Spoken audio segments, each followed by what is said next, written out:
Alright guys, welcome back, and now for the finals. We have seen the semifinals. If you have not seen that, go to the last video on the channel. Here we have Team 7, which is the team of Jesse, Kotton, Ryan, Yu and Ray, versus our Snipehunters here, Emre, Josh and Quantel, which we have just seen winning the semifinals. A bit unfortunate that we did not see the semifinals of Jesse, Kotton and the Team 7. But yeah, without further ado, let's hop right in. We can see right here, same thing. We have 5 stars. Whoever reaches these 5 stars first will be the winner of it all. In the end, last year we had this same matchup in the finals, very funny, and Snipehunters won it all. Let's see who we are going to watch. We are going to watch Snipehunters, Josh versus Ryan, and Ryan is starting here with Bonfire. Ryan is on the Fire King Snake, as we can see that in the other duels we also have, Josh's team going first, ashing the Bonfire, but then there is unfortunately also the Snaker Ash. But this is something that makes sense if you have an Ash and they are starting with a Bonfire and this is the only interruption you have, which it seems to be the case right here, because otherwise the Imper would have come down already. And then I think it makes sense to just use the Ash on the Bonfire to hope that that is everything, basically nothing more coming. But unfortunately we are going into the Oak here, reviving the Snaker Ash and then also setting the pop line. We can see down in the duels below, Duel B, we have Emre, which is establishing his Centurion board. Looks like he has not gotten interrupted, and we have Quantel, who also managed to get the Kid Kalos online. Kid Kalos here to search, and then probably the Saliak, and we see up here the Snakers from Bergsteigen is coming. Josh might have a Nibiru, and then you would want to wait with this Nibiru until your Flame Bergsteigen has been triggered, basically. But before, if you do it before, then your Fire King opponent will have the ability to continue here. We see the Sunlight Wolf getting back the level 1 bodies here, not putting them under the Sunlight Wolf, interesting, and then probably a Linguribu here under the Sunlight Wolf, and then maybe we'll also go for a Deco Talk or Hitsu, just drawing one. But let's see what he gets back here. Maybe the Flame Birch Dragon, question mark. The Oak, okay, interesting. I guess we are reviving the Flame Birch Dragon with the Princess. That would make sense. And then I'm guessing we are... this must be a Princess then, otherwise we don't have enough bodies for the follow-up. Okay, it is Heatsoul. Okay, interesting. Because we have not used the original Symphosport, so the Fire King engine is still there. And this can now make an Appaloosa for 2. Saving us from whatever comes next. Yeah, makes sense. We have drawn 1 card. We can also get back the Deco Talker Heatsoul if we choose to go for the Amphibious Swarm Shift Amblo Whale, and then we go Legendary Fire King Ponix into obviously the entire island line, you could say. We can see down here in Duel B where we are playing Jesse, Kotton versus Emre. Jesse is starting with King's Sarcophagus, and let's see whether Emre can get his Cosmic Blazer Dragon through. The thing is, the Cosmic Blazer Dragon is a very strong interruption, but then again, Telements has a lot of stuff going on, and we know that Jesse Kotton is a really good Telements player, so we'll have to see how this works out for the team of Emre. We see the Garunix coming down here, and then also the High Avatar Volcanics coming down with the old Garunix, destroying the Kirin here, and Kirin, Avatar, sorry, getting back the Volcanics. As you can see, we have a lot of bodies here that we can now work with. This will probably end up on everything. We will also get an IP Masquerina down. This is probably the next step here, and then into the Promethean Princess, getting back the Flame Birch Dragon, setting the IP Masquerina in the spell trap zone, and so on and so forth. And we can see down in the bottom right duel, we have Jubel trying to play into Quantel's Telements field. We have the Saliak on the Spirit of Jubel. And then we can send the Kid Kalos to the graveyard, very effective here. We basically see all the same decks. We see a lot of Telements, we see a lot of Jubel, we see a lot of Fire King Snake. As you can see right here, we have the IP Masquerina in Josh's and Ryan's match. IP Masquerina in the graveyard that can be revived. We have the Avatar online. We have a Princess in the grave. We have double Appaloosa. Josh is also on the Fire King Snake Eyes, but this is very rough. This is a lot. This will be tough to beat, basically, but let's see what Josh can do here. He has an island, starting with the island. That's nice, I guess. But also kind of tells me that his hand is not that great, because starting with the island is a bit dangerous. If it gets destroyed or removed, then that's obviously a problem. We're destroying Volcanics here, which Volcanics could then bring the old Garunix to the field. grabbing the new Garunix basically, so we can go Volcanix 1 and new Garunix 2, which can be negated by the Avatar. I guess it would make sense negating with the Avatar. Are we destroying we are negating this right here with the Appaloosa, and this probably with the Avatar destroying the Amblo Whale to get the IP Masquerina online, because you need to use your IP Masquerina first before using the Promethean Princess. And I'm thinking about whether I would have used the Appaloosa on the Volcanix. It's not that impactful, but if there is a triple tactics talents, you definitely want your Appaloosa to be not as valuable. So if you only use your Avatar, and then your opponent has talents, then it's a bit dangerous, because stealing the Appaloosa means stealing 2 negates. So kind of makes sense to use 1 negate here just to make a potential talents worse. We are going called by on the Amphibious Swarm Ship Amblo Whale, which basically is a called by on the IP Masquerina, if you want to call it that. Then again, it makes more sense to use the Swarm Ship to finger the Swarm Ship, because the Swarm Ship has another effect that can also destroy something, so you want to get rid of that. So the IP Masquerina is stuck there. We at the moment have the Promethean in the grave that can trigger the entire Fire King line, and then the Appaloosa negate. We are replacing the Fire King Island, or not replacing, but we are summoning a Diabelza the Black Witch, and now we can go, or we have to go 1 island to Diabelza to set the original Sympho spoils. I guess we are negating this, I don't know. There's an Imperm, okay. This is basically game, because the Imperm negates the Diabelza, and then the only thing that's basically left is, no, not even the normal summon. We would now need a Bonfire into Poplar, and Poplar could then be negated by the Appaloosa.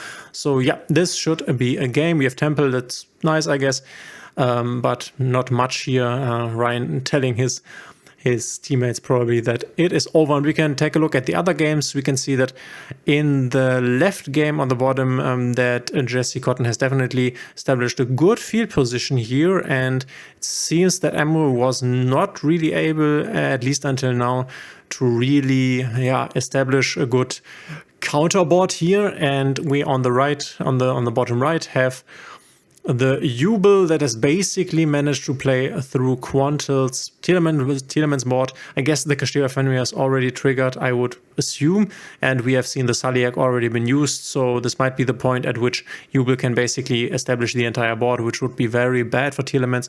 And we can see here in our first game that Ryan just won here. This was to be expected from the position we have just seen, and we will move on to another game, at least watching another game in a moment here. Once Ryan attacks, Josh has nothing, unfortunately. Even a Nibiru would not make a difference here, because we still have our Appaloosa negate. We just going through the motions here, searching more stuff just to be safe, because why wouldn't we search it if we can? And we go battle phase, and let's see whether we go to Duel B or Duel C next. I think we go to Jesse Kotton, if I remember this correctly, because the other match, the Jubel match, will also finish in a moment, I think. So let's see where we go here. Josh unfortunately loses, and we go to Duel C, and you can see the establishment of the Jubel board here. And it seems to be the case that Quantilla has no more interruptions left, that all his interruptions have been used up already. Very unfortunate for the Snipehunters team. We are going probably into an Appaloosa here for... Okay, we're going into Anguish to get rid of the Fenrir. Makes sense. We can just go into... an SP. Oh, okay, there's a droplet. Okay, interesting. What are we sending the Fenrir to negate this? Oh, okay. I guess you're okay with this if you see this as the Jubel player, because you have gotten rid of the Fenrir and of one of the face down cards. This is okay. Negating the monster negate. Is there any Nibiru in the hand maybe that we can drop now? I don't think so, because now we have negated the Phantom of Jubel and whatever negate we now have. Okay, we can go Telemans Kashtira. Let's see what is in the box basically. Maybe we have another Telemans trap set there. I don't think so, because I think at this point we would have used it already. There is a Maxi. Okay, dropping a Maxi on a Telemans Kashtira. Interesting. Don't know if that's worth it, but I guess it's okay. It's at least one draw, and the problematic thing, I guess, is if you want to continue as Quantil here, if you hit anything, then you have to play into Maxi even more, which he just hits 2 talents and 1 Destrudo, nothing here. And we have an opening of the Spirit Gates top deck from the 1 Maxi draw. Let's see whether the normal summon is still here. I guess not, but it would be crazy if the normal summon is still here. But then again, it's really nice to have the opening of the Spirit Gate. We can get another Jubel online, and I mean, this looks like we could maybe just kill Quantal here with triple Jubel attacking. Oh no, that's not enough, right? It's 2-8, 2-8, 2-8. Would be 6, would be 2-4. It actually, yeah, it is enough. So if we can establish 2 more Jubels, then we could just crash. Oh no, we don't have a Nightmare Pain. Sorry, I forget what I'm saying here. I guess we go into Abomination. Okay, Access Code Token just to clear up. Makes sense. Just be a bit careful what we destroy here, obviously, because we are playing against T-Elements. We are destroying... What was the face on? I missed that, but nothing too special. I think we don't want to destroy the Zodiac here, because Zodiac just gives follow-up in the form of a potential Rhino Heart, and we battle over the T-Elements Kashiwa. Makes sense. Just letting the Zodiac be on the field there, and we have the Monster Negate. We have a face down, we have follow-up with the opening of the Spirit Gates. This looks very nice for Ray for Team 7. And on the bottom in the Jesse Kotton duel, we can see that Emra has established a Baron and 2 Bestials, where Jesse has, it's still his turn, left arm offering. I'm not quite sure you can, yeah, that's what it does, right? You can grab any spell card, I guess, and then we are resolving a grass on Jesse's side there, and you can see we are milling, there was like 12 cards. We are switching over there because I think we have understood that the matchup C is basically over if played correctly here.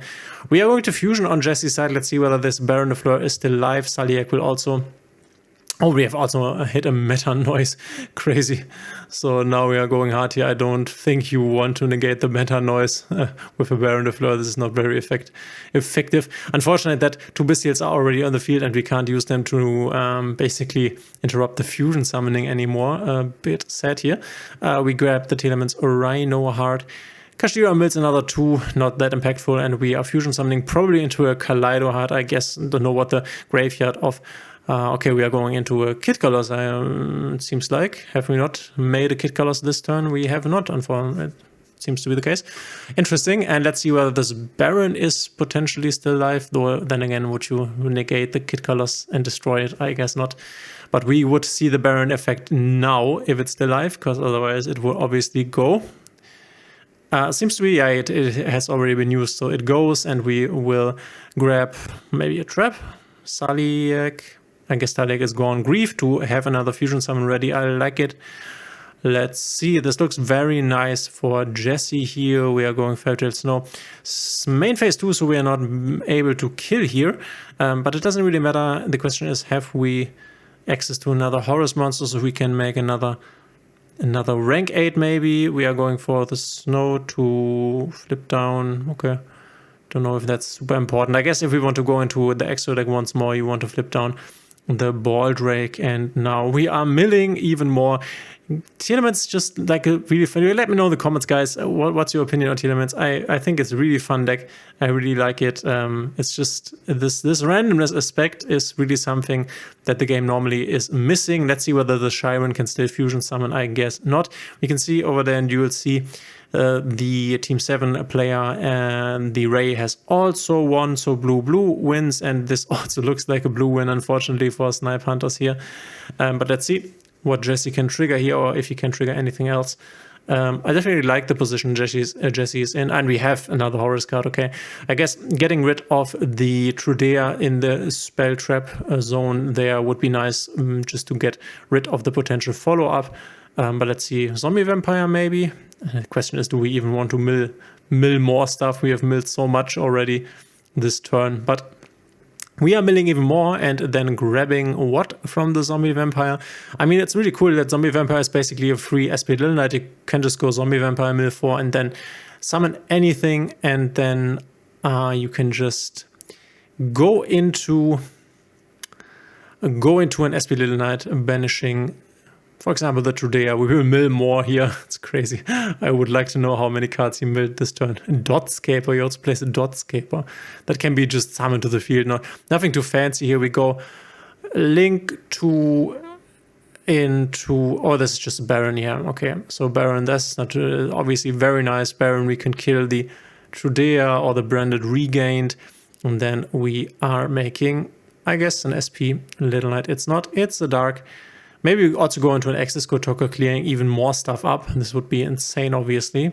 Can we grab something impactful here that we can also use? What was the target? I have not seen it. Oh, it's a Bestial Serenade. Okay, I guess the Bestial Serenade has already been... Oh, it's not been used. If this got sent to the graveyard, you can send one. So if this goes to the graveyard, then Emre could send something, but in this specific deck, it doesn't really matter. You can send a Bestial Lobelion, I guess, so that you don't draw a Bestial Lobelion next turn. But, yeah.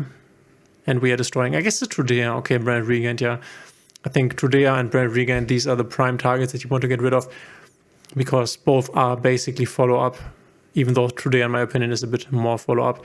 I guess we're going into an SP now, question mark, to banish the Trudea. I would assume you could also banish the Magnamut, but why would you? Okay, stand up Centurion. I guess this also works. But I mean, Trudea is still follow-up, right? But you can just negate the Trudea with Baron also. Okay, Emma will get another Bestial. We have a Rhino Heart and a Scream. So the situation is not like hopeless for Emre, I would say, depending on his hand cards. He has two Bestials, the one he can flip up to apply some pressure here, and then he can just start to work. Oh, there's also Phalanx. Let's see what Phalanx brings back. We don't know that. Something from Emre's side or something from, okay, Duamutef. Or is it Duamutef? And now it's a bit tricky, because now if he removes any card here, then the Duamutef can draw up to 4 cards, which the Horus monsters really have insane effects when it comes to the advantage that they can create. So let's see what will happen next here. Can use the Trudea, but this will then be destroyed by the Baron, I guess, because Trudea gets you into anything. And you can also just let the Trudea do its thing and then just destroy the Primera. But now we are resummoning the Auxilia, which is definitely something you don't really want to have happen here. Yeah, it makes sense to shuffle this back, because giving or summoning this thing back, it will trigger once again, so you can once again search a Centurion card, something you definitely do not really want.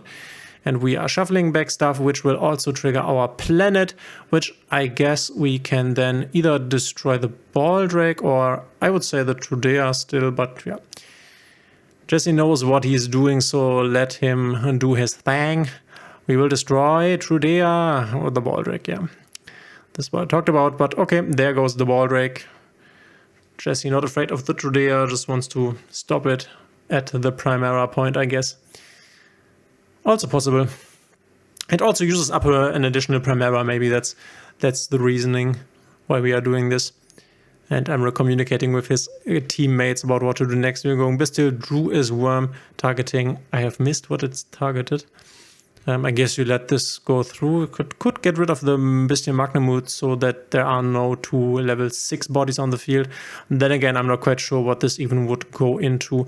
But this also negates any link to play. And we are banishing cards for the snow, just to flip down the Druid's Worm so it can't get like removed from the field and then start targeting stuff on Jesse's side.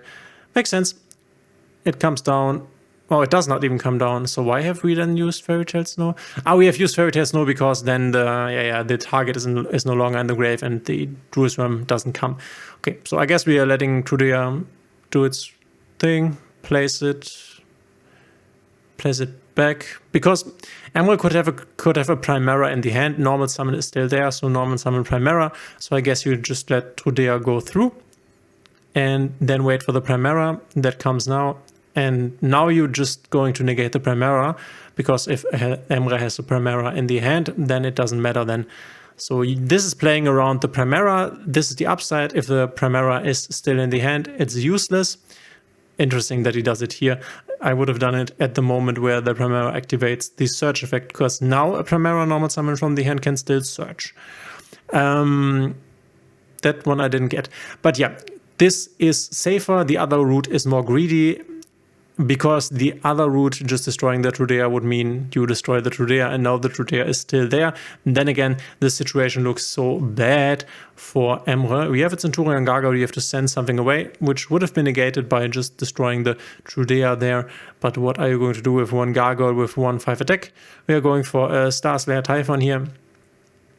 Starslayer Typhon is a nice card, but in situations like this, it is not enough, obviously.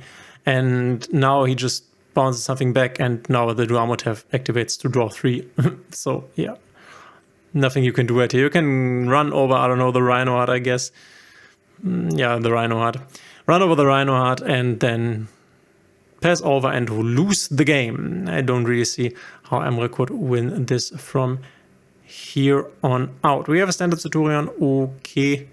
So Standard Centurion, discard. I mean, what can we even do here? We have used already everything, right? We cannot use Trudea, and there goes the Espinel Knight and the Magnamut. Nothing special and nothing going on for Emre. We will draw, and then probably Jesse will find a way to kill. I guess he has to flip down or get rid of the Typhon Starslayer at some point. Just because it blocks all the 3000 stuff. We go Chiron here, then send Chiron away to Fusion Summon. We can't go into the Kaleido Heart because it has 3000 attack. We would have to go over the Kit Kalos. There is the Druid Worm. We knew about the Druid Worm. What is Jesse's answer here? I guess he has something planned. He has not. We could have used the Espinel Knight here to get rid of the Starslayer Typhon at this point. It doesn't really matter. You look at Emre's board. He has nothing anymore, and now we can just use the Rhinoheart that we have added in the turn before. Rhinoheart Scream, and it continues, and now we can just Fusion Summon into the Kit Kalos. So we are milling 3, also removing or basically weakening the opponent's attack points, which is very impactful here. Demon's Kashtira, we are sending 2 more here. Hitting another Snow, interesting, playing 2 Snow. I guess he plays 3 Snow then, now that I see it. I mean, it's a super strong card, and he also has them in Royal Finish. He has 2 Snows in Royal Finish. Crazy. So I guess we are flipping down the Starslayer, probably. And then again, it has 2/9 defense if you flip it down. So could also flip down the Druid Worm, but yeah, we have to kill the Druid Worm either way. So what difference does it really make? Let's see. What's the next move? We can go 2 level 4s with the Snows, Dugares, Time Thief, Redoer if we wanted to. We have no longer SP Little Knight left, I guess. And then if we make space on the board, we can get our Horus cards back, and then they can send. We are going into Underworld Goddess, or what is this? Access Code Talker? No, the Access Code Talker doesn't really make any sense, right? Ah, Topologic Zeroboros. Okay, interesting. I'm not even sure what this thing does, but I mean, it has 9/4 attack. We are just going to attack into the Magnamut or whatever. And now we can just, yeah, remove the tuner from the field with the SP Little Knight. And then just attack with the Topological Zeroboros. Isn't it like if something is summoned to the zone of Topological Zeroboros, then you can clear the entire field or something? So we are just going to battle and crash, and this is the first 3-0 that goes over to Team 7 here. This is obviously very bad for Josh's team, not something that you want to see on your first try. Let me, I want to catch the beginning. Let's see whether Snipehunters can come back here in the finals. Can they once again be the world champions, or is it Team 7 that will take it this time around? Let's see who we are watching. I think we are watching Jesse versus Josh. Josh versus Jesse, the epic match. The team leaders, though Jesse isn't the team leader of the other team. And we can see that over in the other matches, all of the Snipehunters besides Josh have managed to win the coin toss. Ooh, Jesse just has a Mudora normal summon pass. This is what the Telement deck can do to you, honestly. Sometimes you just heartbreak, and with sometimes I mean not that rarely. Let's see what Josh has here. He's on Viking Snack Eyes. Probably, I don't think he has changed over to Labyrinth. He negates the Mudora, so he has plays. Otherwise, he wouldn't do this, because Mudora can obviously still shuffle back from the hand. We are going a Wanted Seeker of Sinful Spoils in the main phase here, so probably has a Talents, I guess. Otherwise, could have done this in the draw phase as well. Depending on the rest of the hand, I guess. You also show your opponent some information if you just want it in the draw phase, so depends on how you want to play it. We are going to set OSS, and let's see whether Jesse has anything here. Obviously can't be an Imperm, maybe an Effect Veiler. We can see Centurion Legatia on the bottom side there made by Emre. Interesting that he makes Legacia and not the other one, not the better one, I guess. Yeah, we are sending away the Poplar probably for Ponyx, I guess.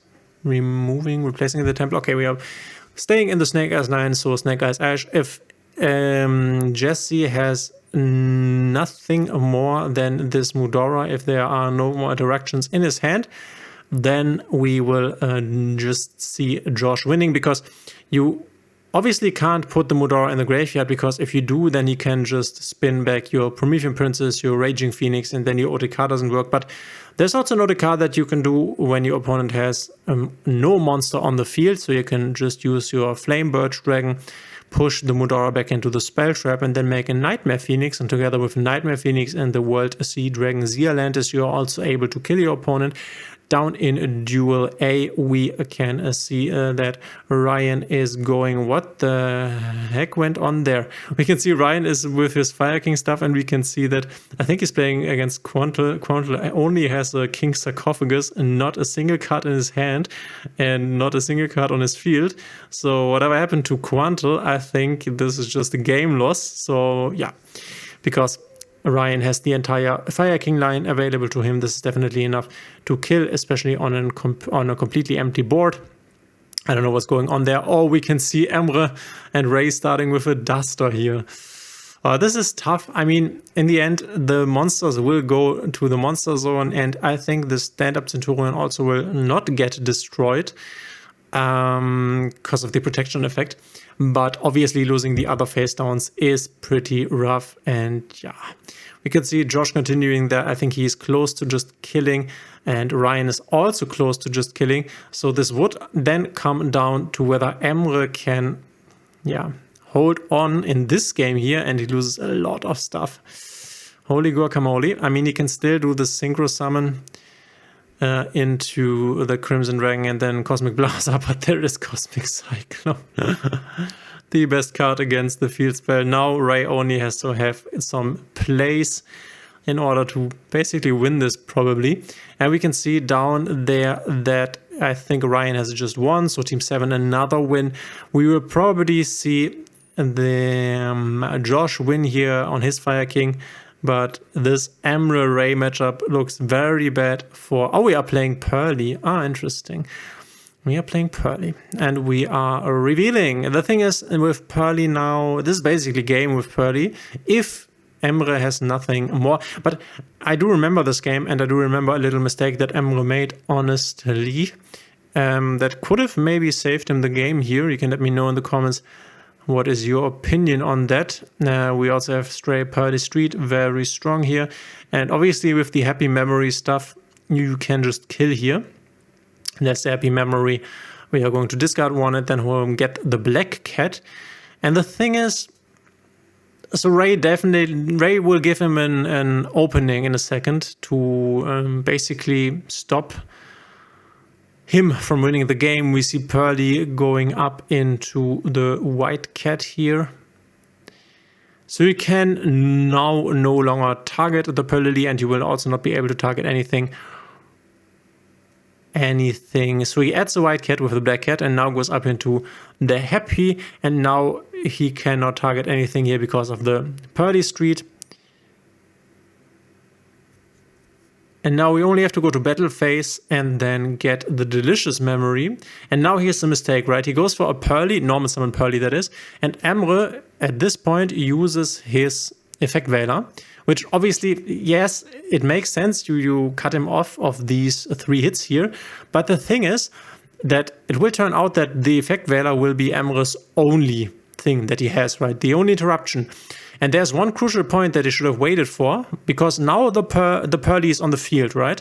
The Pearly is on the field now, and I'm aware of the fact that if the Pearly, for example, reveals, I don't know, a Pretty Memory or something or anything, that in theory he could just go up with the Pearly into the XYZ Cat, and then the XYZ Cat could no longer be targeted, right? But if he just keeps this Pearly on the field because he hits nothing or he doesn't want to upgrade the Pearly and then goes into the battle phase, then the problem is, for Ray that is, that he attacks, he adds the delicious memory, and he needs the delicious memory on this black cat here in order to win this game. And then Emre still has his effect veiler that can still be used on the Pearly. What you could do then is that, and if you're not aware, Ray tries to add the delicious memory to the XYZ cat by playing it and then directly chaining the XYZ cat to delicious memory. But you can't do that if your opponent chains something in between. So if he goes delicious memory and Emre goes effect veiler on this Pearly at this point, then Ray would not have been able to attach the delicious memory to the black cat here. And we will see this. I'm going to explain to you how I mean this in a second here. We will see the attack, and now we get the search for the delicious memory here, which is the card that you need in order to make this Primera basically unkillable by battle. And here's the point at which you should have used the effect veiler, in my opinion. We reduce this to 800, and here, right? Because now we can chaining 2 to add this, and Emre has nothing that he can chain in between. And if the effect veiler would still be here, you could have gone effect veiler here, and the delicious memory would have just gone to the graveyard, and Ray would not have been able to kill Emre this turn. Then again, Happiness would have gotten into a big noir, and I'm not sure if this then would have changed the game. In the end, the outcome basically. But now we can see what you are aware of if you have ever played Pearly. We are going to search more happy memories now. This allows us to make additional attacks on monsters. And after each attack, we can also have the attack of one Centurion monster or of one of our opponent's monsters. And because of the delicious memory getting through, the Primera can also not be destroyed anymore. The delicious memory would have gone through and the Primera would have been indestructible, but the Happiness would not have gotten the attack boost that it has now from every material under it, and therefore it would not have been enough damage. So this would have made all the difference. We're getting the third happy memory, and at this point it is basically over. We are reducing once again, and you can see we are 100 life points off killing. We are just adding the last happy memory, and this is the end. This is the end of the tournament. Team 7 wins 5-0 against Snipehunters. Can let me know in the comments whether you watched the World Championships. I think they were very entertaining. Let me know in the comments what you think here. The final attack. Thanks for being here, guys. If you like my channel, please consider subscribing, hitting a thumbs up and the notification bell. This would help me out a lot. And we can see Team 7 here being very relieved. Ryan even started to cry because he was so moved by the win. Very, very nice. Yeah, this was the Master Duel World Championship, and it was great in my opinion. I really loved to watch it. Let me know in the comments what you think, and we will see each other in the next one.